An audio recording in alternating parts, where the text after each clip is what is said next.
Hi everybody, welcome. Hi. Before we get to our questions this time, I wanted to make a couple of announcements. One is that I've actually started working on our N-scale NN3 dual gauge layout for our RV. So that's pretty cool. It hasn't gotten too far yet, but I have cut out the plywood for the main top of the layout, basically. So.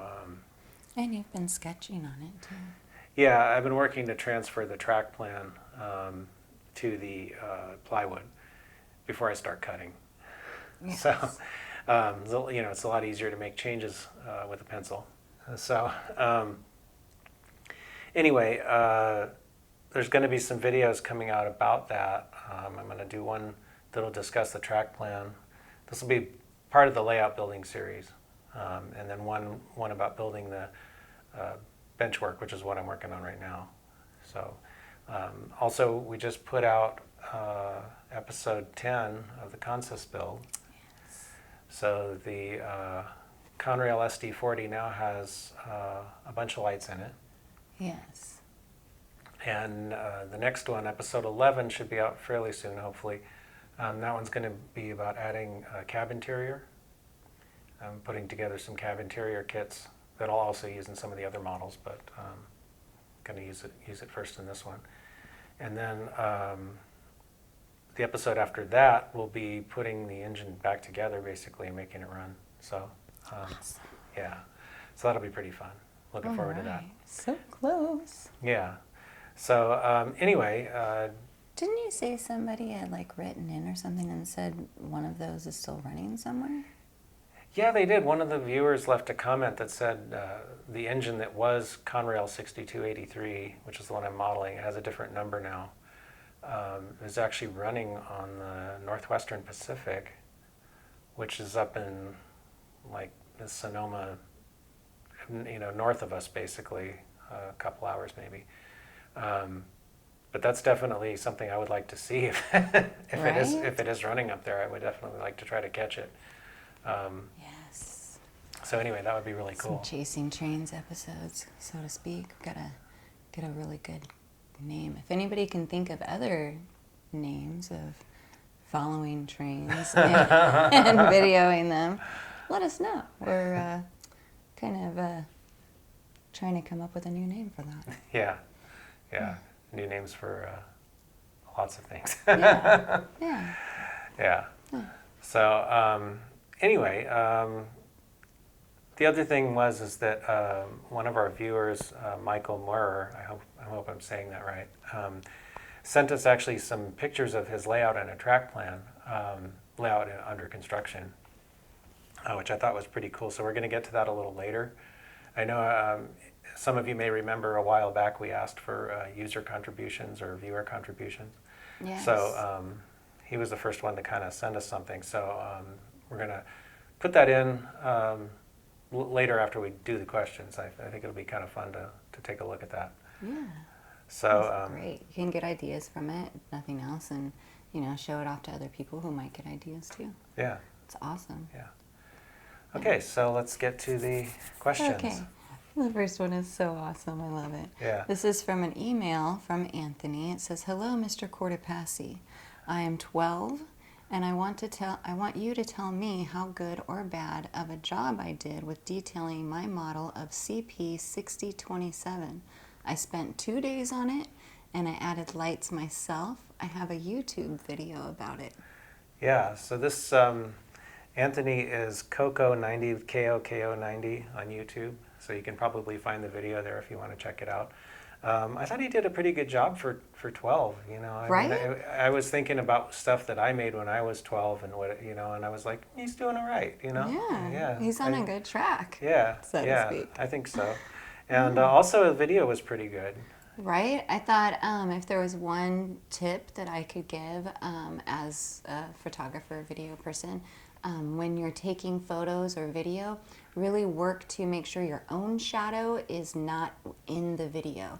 So if you're moving around your train or any subject piece, if you're going to move in front of the light, you really need to be further out and zoom in so that your shadow lays in front of the piece, not on the piece. That way you keep your light. I thought you did an excellent job, and I loved the music that you used too. Yeah. Yeah. Yeah, I thought it was pretty cool. I mean, I had no clue about video. Well, of course, when I was that age, I don't know. I don't know. You did not if have that stuff. I don't know if it was really even feasible for someone to be making their own videos at that point, but unless you knew someone at a TV station or something. Right. But in any case, I thought, good job on that. Right, So, definitely. Great job, yeah. man. Yeah. Yeah. So. All right, Yeah. so our next one is Slowbird. It says, here's a question for next time. I've been buying some used locomotives on a budget, but I realized that some of them need repairs to make them run right, and I might be better off just saving up for new stuff.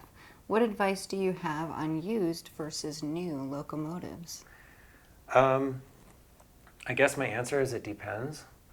I have a lot of stuff that I've bought used off eBay. A lot of the stuff that's in the box of the month boxes That's true. actually came to me used. I don't shy away from that too much, but then I'm also good at repairing things like Right. trains because I've been taking them apart. Even when I was a little kid, I got my first trains, I think, when I was 3, and I don't think it took me too long before I took them apart and put them back together again to see what was inside, you know? My brother did that with the remote control once. But, Really? then we didn't have a remote control anymore. He Oh. swore he could put it back together. And Oh. boy, there were some pieces missing.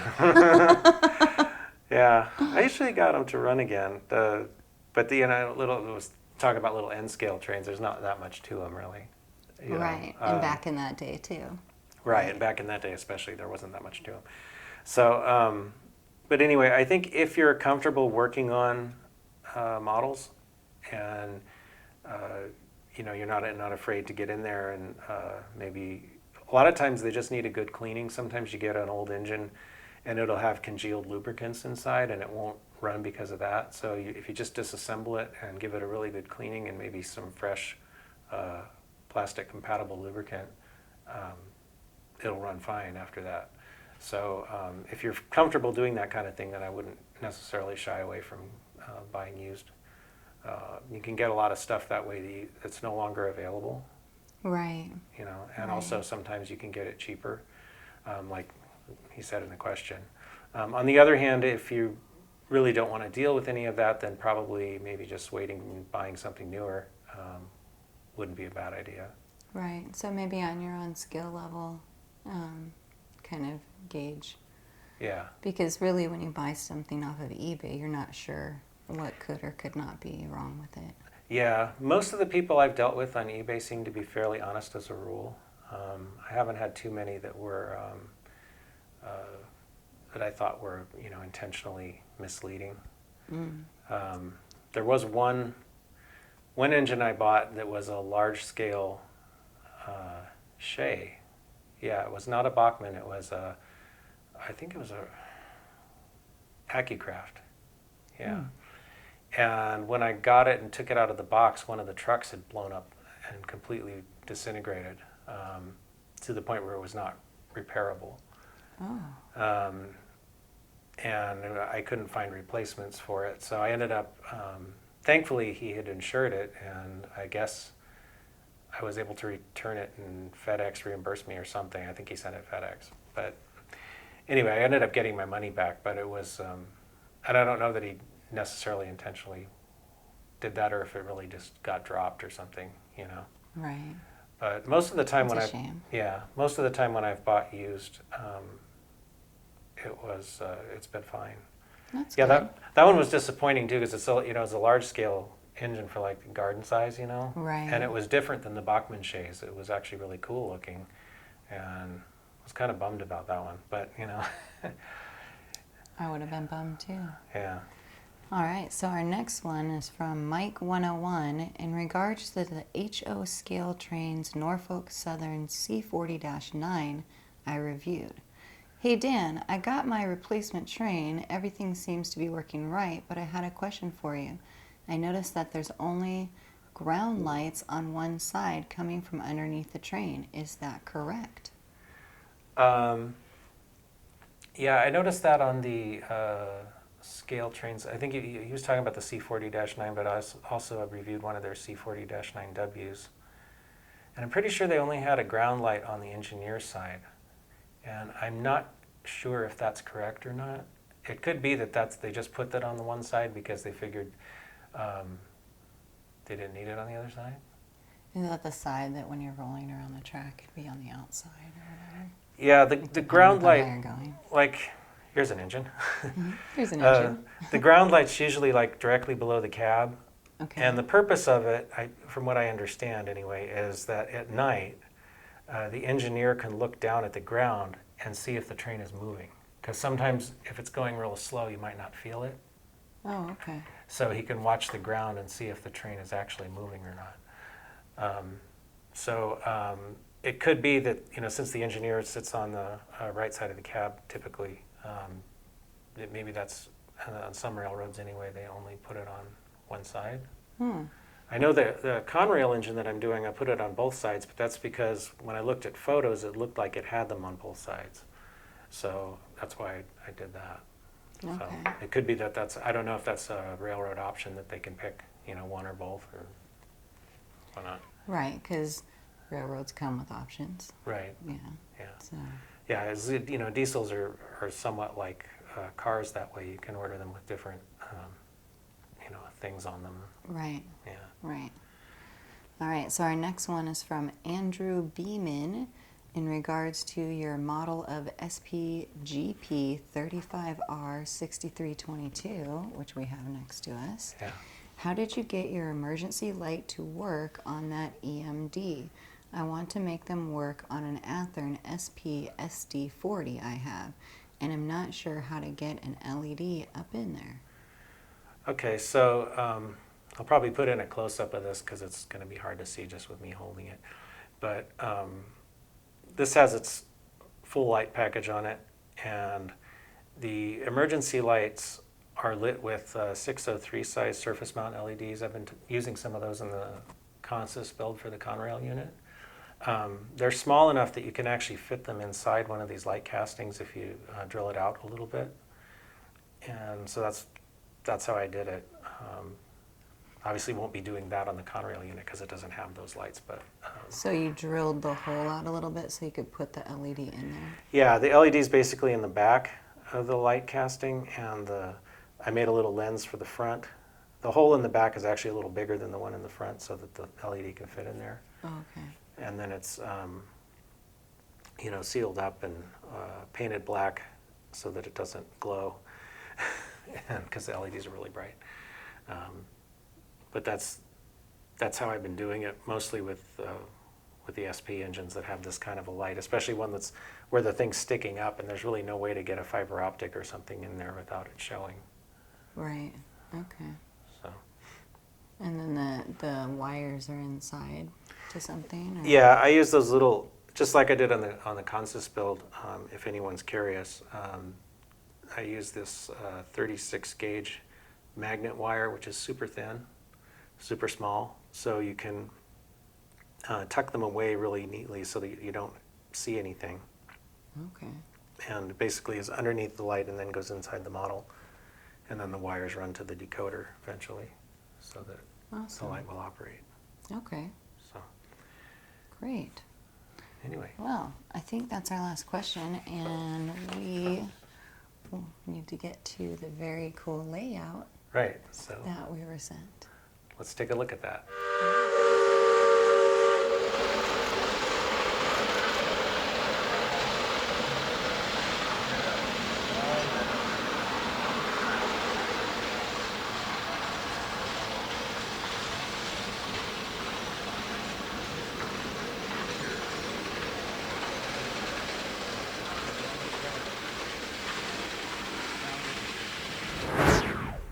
So we're back, and we have the computer with us so that we can look at the pictures, and then you're going to show them pictures too while we're Right. talking over them, right? Right, so Magic editing. Right. So he sent us a bunch of pictures of the layout under construction. It still looks like it's in the benchwork phase. By the way, this is an ON30 layout, which is O-scale narrow gauge 30-inch gauge. Basically uses the same track gauge as HO, Okay. but it's O scale. So you get like structures and people and cars and things are bigger. Oh, okay. The trains are, well, like the trains at Roaring Camp, you know, they're smaller trains. Okay. Yeah. I So, love those trains. yeah. So it's more of a, I guess, logging kind of a theme. Oh, okay. And he sent us a track plan, and he also sent us some information and a bunch of photos. So I figured we'd just go through it. Well, skimming through his background, it looks like he's been in the hobby for a long time. And then he was out for a little bit, and he got back into it. And has had multiple layouts that he has done and torn down because of moving. Yeah. I think we've all been there. Yeah. As far as that goes. Yes. Yeah. So now, if I'm reading this right, he's living in South Carolina now? Yeah, Yeah. 2020, moved to South Carolina.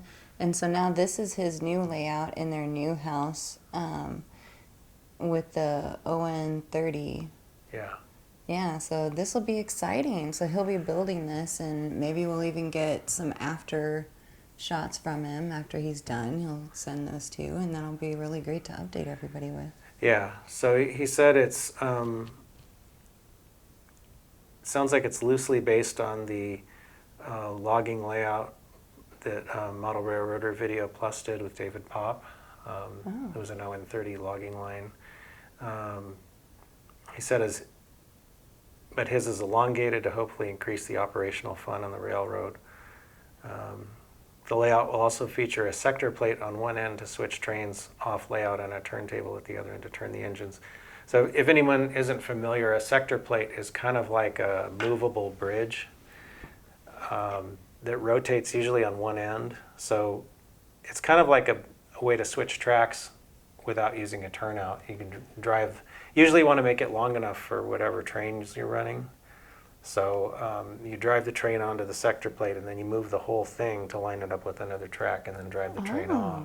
Okay. Yeah. So not as big as like the roundhouse ones when they're moving, like they move all the way It doesn't around. usually go all the way around like that. Okay. They may be longer though because they have to hold a whole train, not just an engine. Oh, right, yeah. So- a whole line of trains. Yeah, yeah. Okay. So I know sector plates are kind of big over in the UK. A lot of people use them over there. So it's something that is definitely an option. I think it works well. Like on this is kind of a shelf-based switching layout. I think it works well in that kind of a situation. Because he can't like get around to a place to come back around. He's on a long line, right? Right. So Right. it's basically switching cars back and forth along Okay. along the line would be how you'd run it. Perfect. All right. Yeah. Yeah. So Okay. anyway, he's got a bunch of photos. Let's take a look at the, I don't know, what do you think, photos first or track plan first? That's tough. I think maybe track plan, because Track then it plan. should help us, with the photos. Okay, so here's his track plan. And yeah, Oh, he's got Okay, yeah, he's got an L shape there. an L shape. So it's probably going along a wall, I would imagine. Right. And he's got on the right side, he's got a sector plate. And then it looks like there's two lines that come off the sector plate.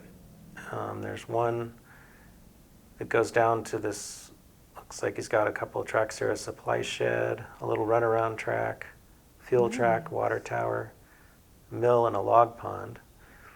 And then you have that upper one that comes all the way down the wall and takes an L and goes Right. down the other wall. So in this one, he's got a long stretch of track behind the other tracks, and then it splits. There's another runaround. It says logging camp, so I guess that's going to be a logging camp there. And there's a Surrey Parker, I'm not sure what that is, supply shed. So a couple of spurs off of that, and then it curves and comes down, and there's another short runaround track with a turntable so that the locomotives can be turned. Service shed, it says, so they must be planning some kind of a little engine house or something there. And then a farm scene and a depot. And Is then that a trestle? Doesn't say trestle right there. Trestle Bridge, yeah. Trestle Bridge. Oh, Yeah, on the nice. curve part, and then quarry scene behind that. So that's kind of, Nice. I could see something like this being very cool for like a lot of little miniature kind of vignette type of scenes. You know, could be really neat if it was done well. That's kind of what I'm trying to go for with the little RV layout is to, even though it's a small layout, is to have these little micro scenes within it so that when you're looking at it, there's all these different places where you can focus your attention. Yes. So I think that would be kind of neat. Yeah. All right, let's look at some photos. So it looks like he's got some Oh, yeah. grid style bench work. Looks like he's done a nice job Nice. on that. And there's the corner. There's the corner, yeah. Very nicely done. Yeah. Yeah, this looks really nice. And then it looks like here he's Oh, putting legs on it. Yeah, that's cool. Yeah. And then, oh, here it is set up. Oh, yeah, we're getting closer. Right side up. Yeah, maybe he's not Nice. putting it against the wall. Maybe it's just freestanding. So that's cool Actually, too. that's pretty cool because then you could be on either side. Yeah, that's Yeah, true. That's I true. like that. I don't know. We'll see. I mean, he could still be just building it before he puts it up against the wall. You never know. Yeah, and We'll have to then see. Oh, here's some top bench work there. yeah, he mentioned something about putting a structure on the top for lighting, Oh. so it has like a okay. kind of a diorama effect. Okay. I wonder, is he going to do the scenery in the background? They have like some pretty good, like 3D-ish wallpaper scenery out there now that you could stretch on the back of that and make it look really realistic. Yeah, that could work. Some people, well, you can paint a backdrop. Some people also will go and take like panorama photos in whatever area they're modeling, and then have those printed Yeah. and stitch them together. That's a good idea too. Yeah. Looks like, yeah, he's getting some roadbed down. Yeah, that's awesome. Yeah, very cool. Yeah, look at that. So, oh, there's the sector plate, I guess. So that's Oh, so it comes in okay, yeah, this I whole see thing. there. So it's going to be, on one end, it's going to have a little pivot, some kind of a thing to Right. hold it, and then you just push it, So I guess. a sector plate has the pivot at the very end, and the round has the pivot in the middle. Yeah, a turntable Yeah, the would be in the middle, turntable. yeah. Yeah, okay. So and that must be the log pond he was talking about. Ooh, that's going to be pretty big. Nice. Yeah, Yeah. yeah. This is cool. I like it. Yeah. So, yeah. Let's see what we got there. Looks like, oh yeah, he mentioned, I think on the ends here he's got alignment pins. He was talking about making it in a modular way so that it could be taken apart and moved. Oh, okay. And then these pins will make sure that when it's put back together, everything lines up properly. Nice. So that's pretty smart for something that might potentially get moved or something. I think he's been through a couple of these rodeos, huh? Now, Yeah. By Yeah, now. I He's know. had to tear it down enough times. I know how that feels. I had to tear down my last layout. That was not the module, but the one before that Yeah. when I moved. So it's always hard, Yeah. to tear down this thing you spent so much time building. Yes. Kind of Agreed. stinks. It does. But That was very fun, though. one of those That was things. cool. Yeah. So thanks, Michael, for sending those. Thank you so much. That was very cool. Very cool. I'm glad we got to take a look at that. So, yeah, I like it. So if anybody else has anything they'd like to share, Right. we'll be happy to talk about it. And I think that could be pretty fun. Right? It's always and nice share to- it with everybody else. Yeah, it's always nice to see what other people are doing. I agree. Kind of can be inspiring, can be educational, can be just fun to look at because it's something different. Right. I agree. So, Yeah. all right. Awesome. Anyway, I guess that'll be about it for this time. Yeah. and, we got through everything. Yeah. So we'll catch you next time, and thanks for watching. Thanks for watching, guys.